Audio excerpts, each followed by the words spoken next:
You know, when a pilot is learning to fly a multi-million-dollar jet in a thunderstorm, we don't just like hand them the keys and hope for the best. We put them in a flight simulator. Right, obviously. But when it comes to leadership, managing these really complex, messy human relationships, we usually just promote people and You just see what happens. yeah, exactly, which is kind of wild when you consider the stakes. But recently, a cohort of executive MBAs in Budapest actually got to try out a flight simulator for management. Yeah, it's this serious gaming simulation called FLIGBY.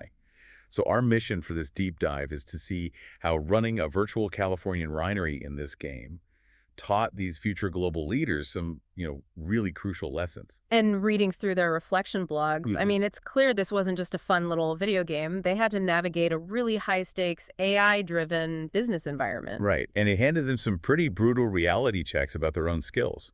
Before they could even fly the simulator successfully, they had to confront some uncomfortable truths. Yeah, the biggest shock for a lot of these really experienced professionals was actually seeing the data on their own behavior, because the game tracks how every single decision impacts the virtual staff. So, wait, does this mean we are all just walking around with massive blind spots about our management styles? Honestly, yes, Just completely unaware of how we might be demoralizing our own teams. pretty much. A lot of these MBAs realized that the empowering, supportive leaders, they thought they were just vanished the second they were put under pressure. They defaulted straight back to rigid control. Exactly. And FLIGBY makes that invisible dynamic visible. If you micromanage a virtual employee, you literally watch their mental state slide into anxiety or, drop into boredom. Wow, so the algorithm reacts to your actual choices, not your self-image. Right. The goal is to keep them in flow, which is that state where a person's skills perfectly match the challenge, but you really can't fake it. Which brings up one of the most interesting moments in the simulation.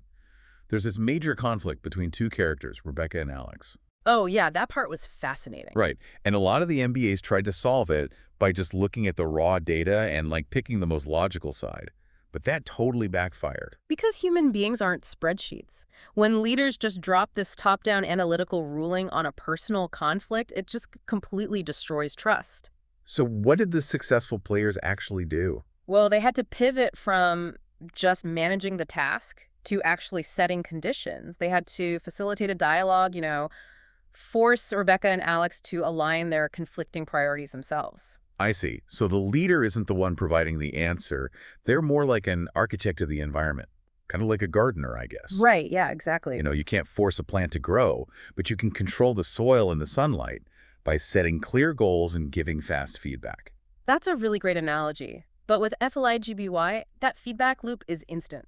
I mean, if your soil is toxic, the plant immediately tells you it's dying. That's intense. It is. And this condition setting, it builds the team's psychological capital, hope, efficacy, resilience, which pays out way higher in long-term productivity than just chasing a quarterly profit margin. And that macro view is just so critical right now, especially as these MBAs step into global leadership roles in a highly volatile VUCA environment. Absolutely. Especially when you add AI into the mix. I mean, raw analytical problem solving is just no longer this premium human skill. Right. The computers have the analytics covered, so human capital becomes the most scarce resource. Exactly.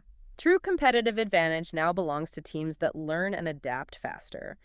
And that happens when leaders build trust and engagement across really diverse global teams. Organizations that optimize purely for profit are just going to lose their best people. Yeah, they'll lose them to competitors who actually balance those financial goals with a healthy corporate atmosphere. But let me push back on that a little bit. Yeah. Is aiming for this flow state just a luxury for good times? I mean, if a leader needs urgent results, how do they balance pushing for high stakes without tipping their global teams straight into anxiety? Well, that's the thing. Flow actually requires difficulty.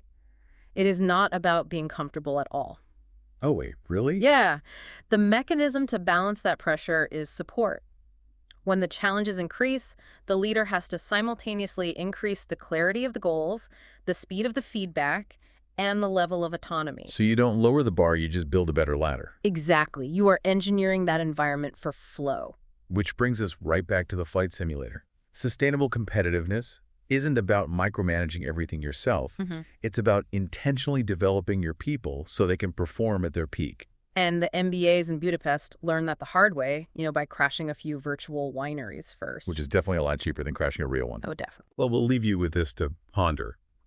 If a computer simulation can so easily expose our hidden leadership flaws, what do you think your own team would say about your leadership style if they were characters grading you in a video game?